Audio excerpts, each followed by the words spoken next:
Hey there everyone, Attilio Prill with Recall Reviews. I just wanted to give you a little message before the video. I really tried to make the Doctor Who video work. I just couldn't find a script that I was really happy with and decided to just scrap the whole thing and maybe start over more.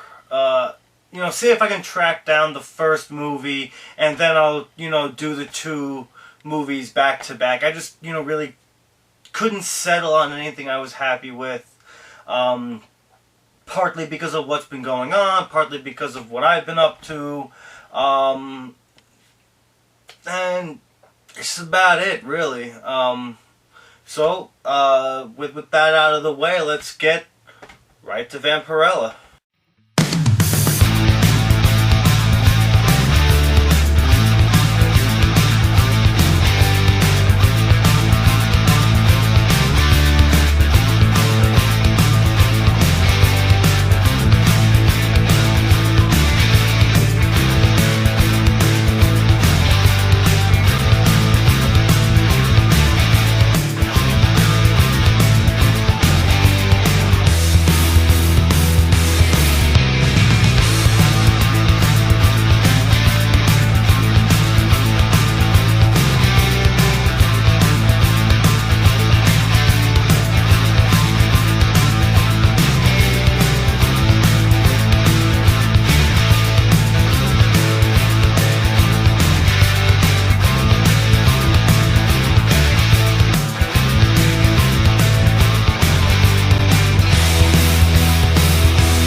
Hello everyone, ladies, gentlemen, and otaku alike.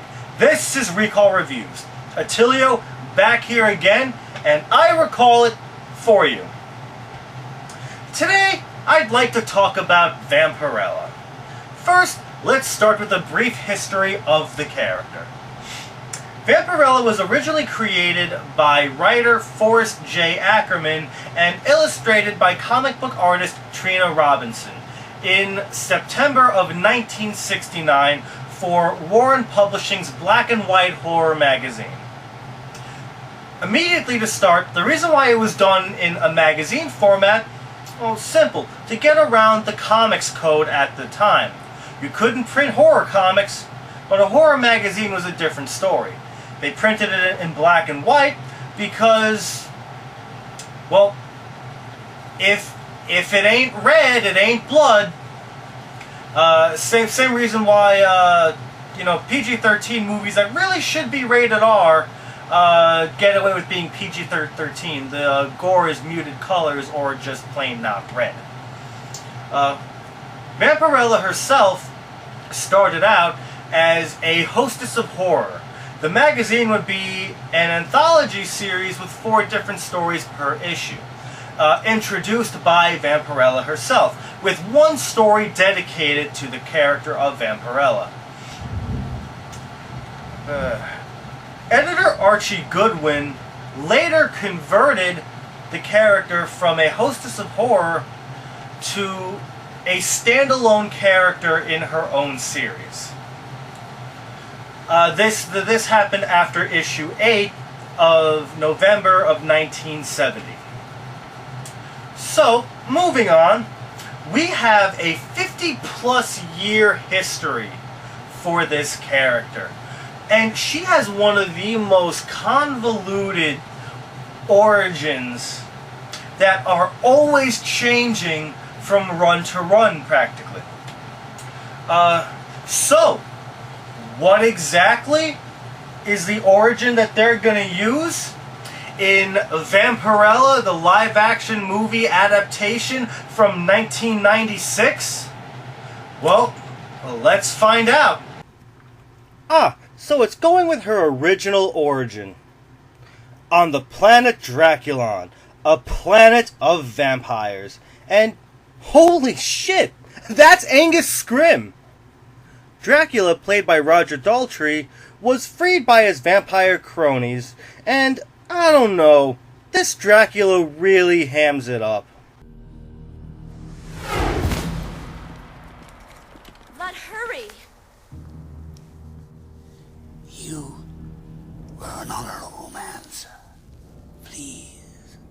allow me the pleasure of letting you die dishonorably.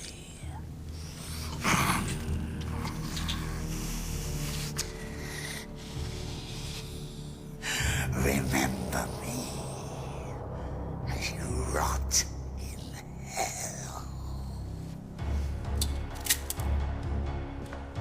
Just wait. Vampirella, played by Talisa Soto, comes in to see her father die, where she hams it up as well, and swears vengeance.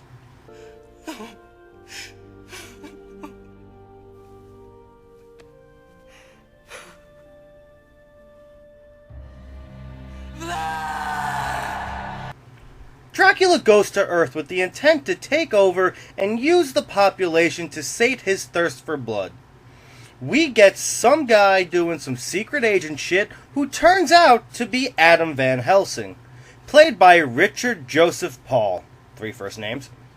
They see that a bat-like creature flies out of a space shuttle that landed back on Earth.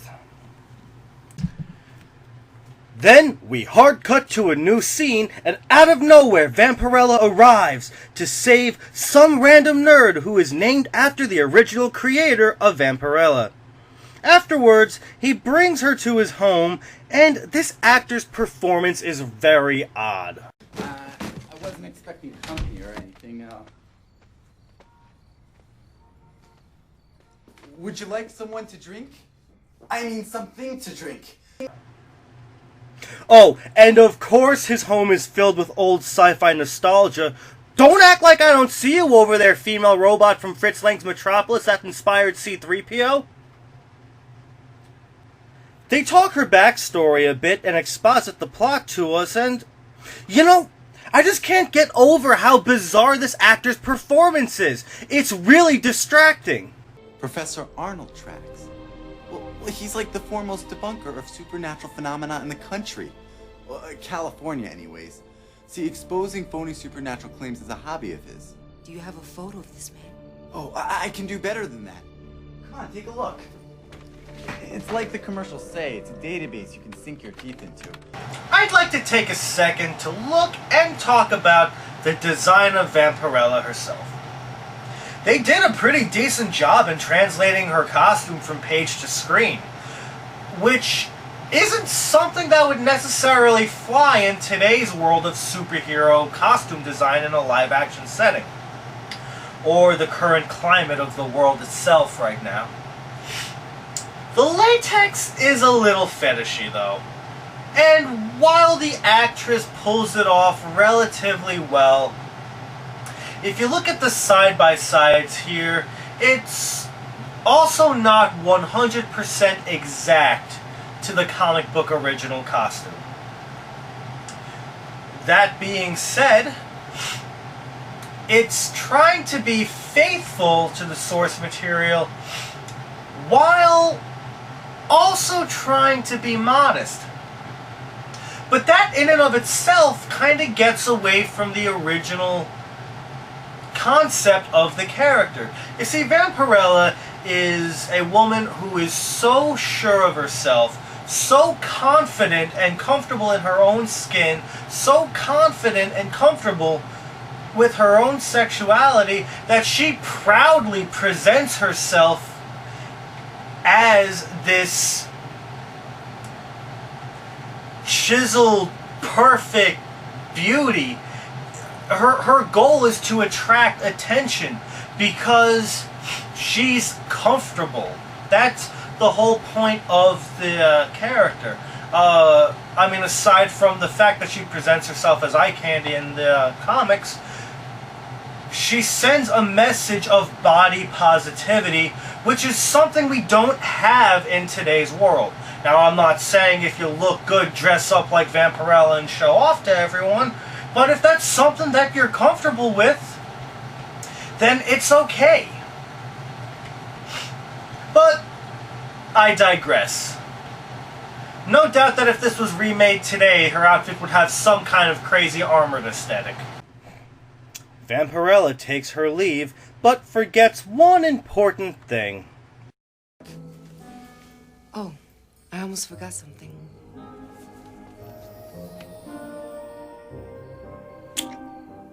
Farewell.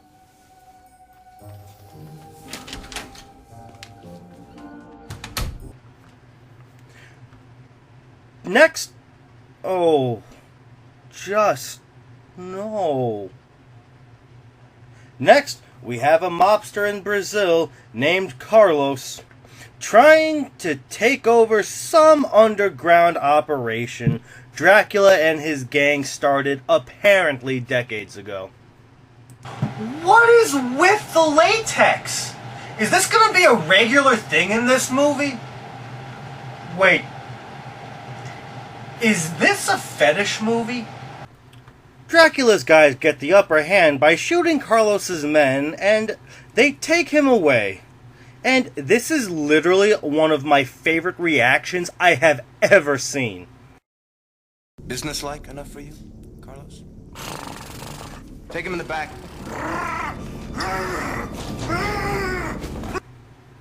We have a group of cheaply dressed military guys who I assume are from the Helsing organization hunting Dracula's gang.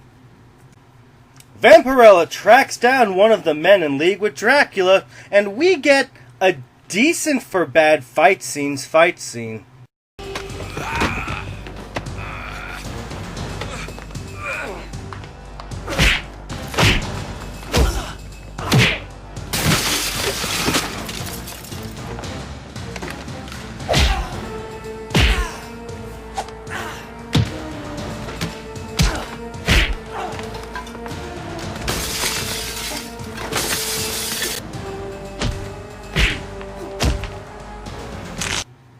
Then Vampirella kills him by sending him out the window and goes to dive out after him.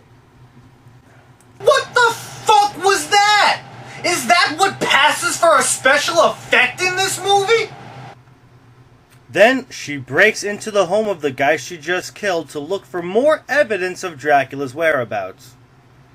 Afterwards, we get the following scene of Dracula's main man who was captured by the Helsing organization and...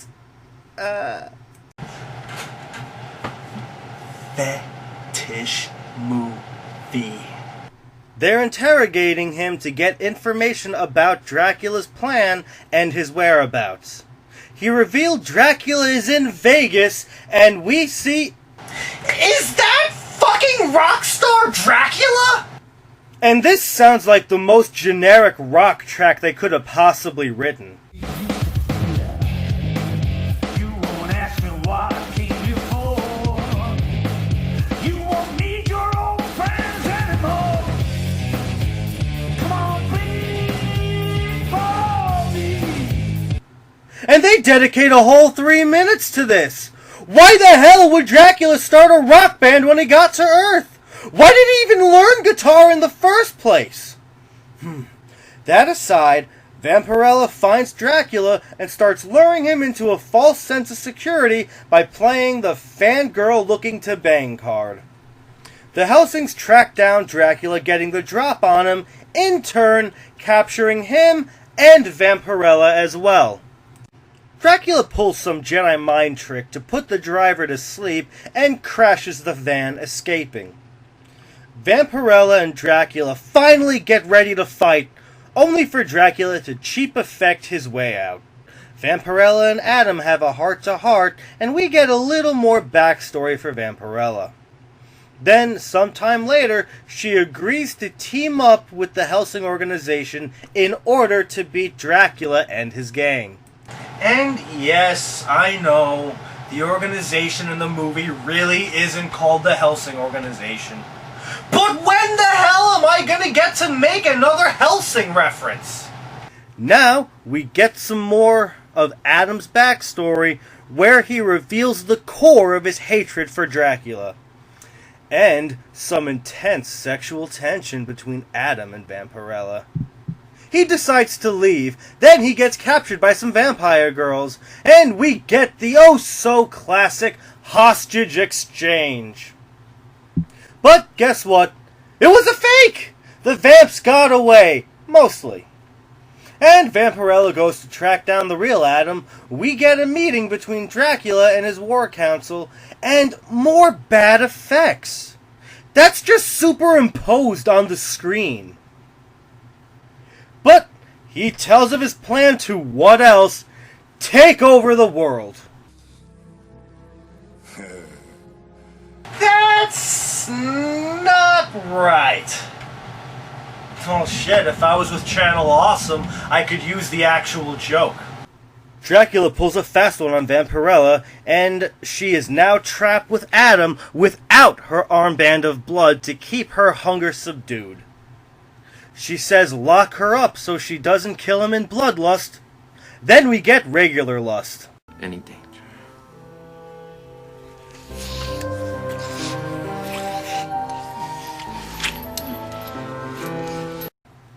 Did I mention this was a fetish movie?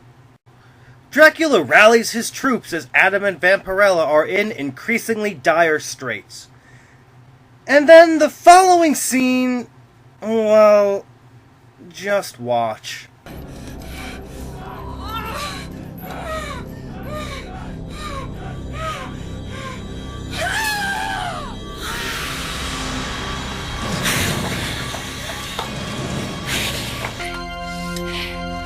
You won't feel so lonely after dark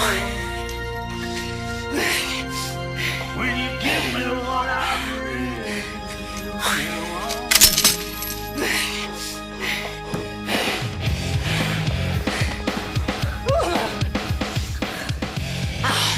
I can't. I do not have blood. Listen to me. You have to have blood or you'll die. Drink. Just enough to stay alive. You won't ask me what I came here for. You won't need your old friends anymore. Vampirella and Adam finally escape and find Dracula while the Helsing Purge organization find Dracula's location and invade. You know, the Blood Rain movie did a better job with the raid scene. At least it was gory as shit and didn't feel entirely like a fan film shot on no budget. Then, we have the single worst chase scene I have ever seen.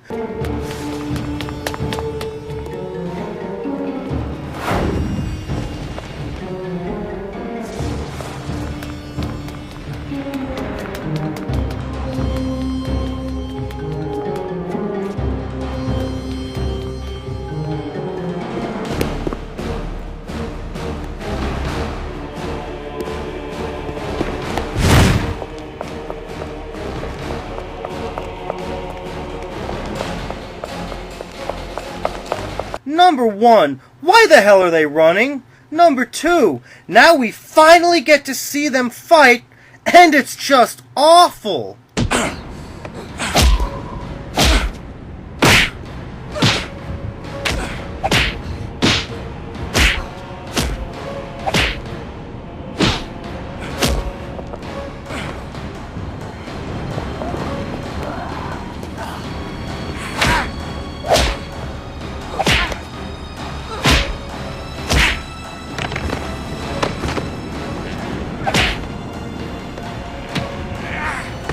And it has even worse cartoony sound effects. Then, Dracula dies in the same way Christopher Lee did in one of his Dracula sequels, only worse.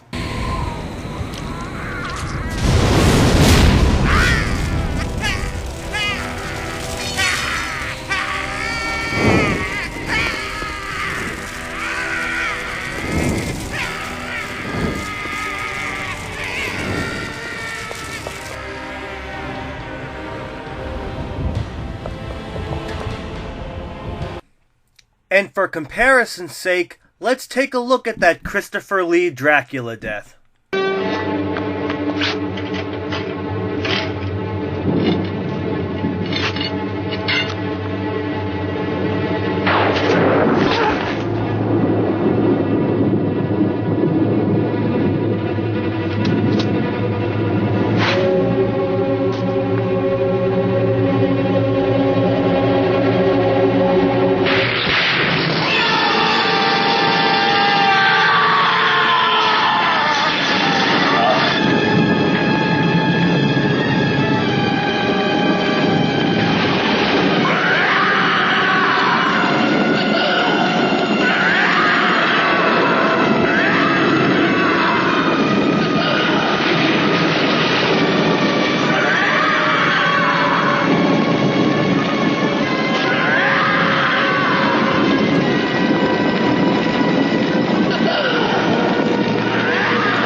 And we finally close out on Vampirella reflecting on why she chooses to stay on Earth. You were right, Father. Vengeance drove me to this distant planet. But something even stronger holds me here. Although Vlad is dead, his children of the night live on. Perhaps in time, they will renounce his legacy of hate and learn to live in harmony with the humans of this world. Perhaps it's my destiny to show them the way. Even though in some of the comics, Vampirella only stayed on Earth because she took a serious liking to human blood and women and men, sex in general. Adam Van Helsing, of course. Which in the comics, she does have an ongoing romance with Adam Van Helsing. It's not something that translated well to screen at all because the actor's chemistry was so piss poor.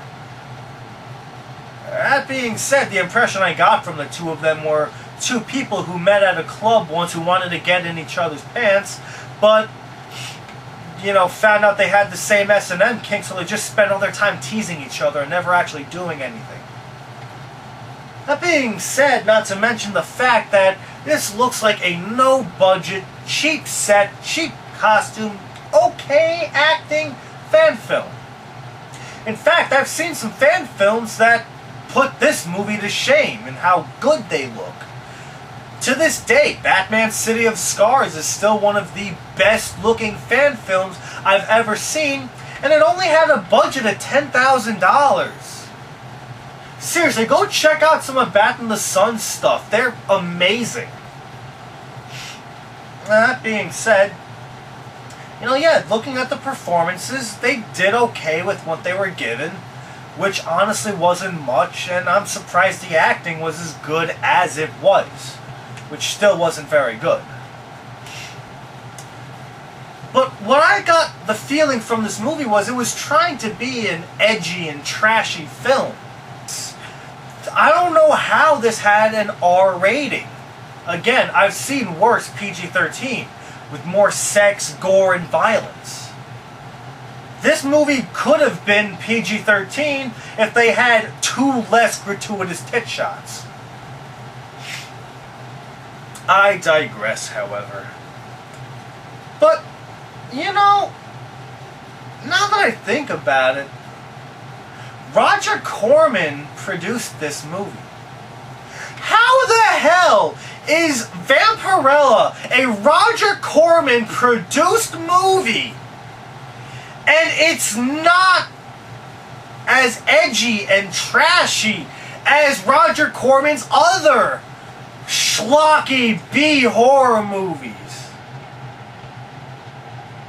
I don't know, man. Here's a fun fact. Hammer Studios in the 70s was actually thinking about doing a Vampirella movie.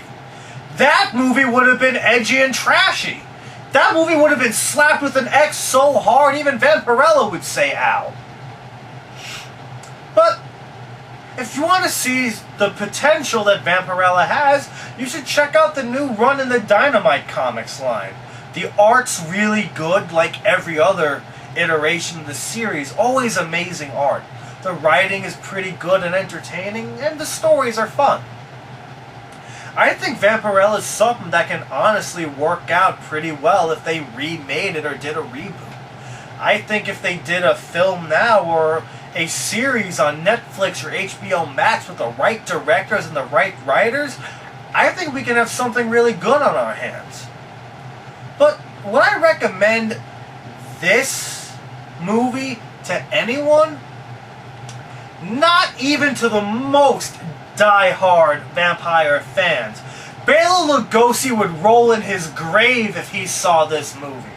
If he knew that that's what Dracula could possibly become.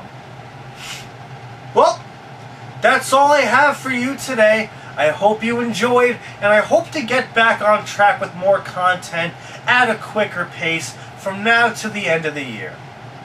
Thank you so much for watching, sticking with me thus far For those of you who waited for this video, thank you so much, and please consider donating to my Patreon. That income will certainly help me produce content in a greater volume. That's for sure. Well, until next time, tune in next time. See you later. I recalled it for you.